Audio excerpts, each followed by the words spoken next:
এই রেসিপিটা অবশ্যই একবার সবাই বাড়িতে ট্রাই করে দেখবেন। প্রথমে পনিরের মধ্যে লবণ হলুদ মাখিয়ে পনিরটাকে ভেজে নিয়েছি।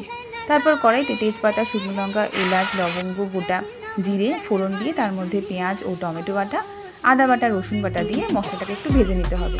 তার মধ্যে দিলাম হলুদ গুঁড়ো, লঙ্কার গুঁড়ো, জিরে ধনের গুঁড়ো আর লবণ দিয়ে মশলাটাকে আবারও ভেজে নিলাম। মশলা কষা হয়ে গেলে তার উপরে দিলাম রেড বেল পেপার কুচি দিয়ে আবারও একটু ভেজে নিতে হবে। এই অবস্থায় দিলাম কড়াইশুঁটি আর দিলাম সামান্য জল দিয়ে আবারও মশলাটাকে ভালো করে নাড়াচাড়া করে নিতে হবে। তারপর ঢাকা দিয়ে রান্না করতে হবে 2-3 মিনিট মতো। এই অবস্থায় আবারও ঢাকা খুলে দিয়ে দিলাম চারমগজ ও কিশমিশ বাটা। আবারও একটু ফুটিয়ে নিয়ে দিয়ে দিলাম ভেজে রাখা পনিরগুলো। আবারও এপাশ ওপাশ ভালো করে নাড়াচাড়া করে উপর থেকে ছড়িয়ে দিলাম গরম মশলার গুঁড়ো। আপনাদের আজকের ভিডিওটি কেমন লেগেছে অবশ্যই জানাবেন কিন্তু।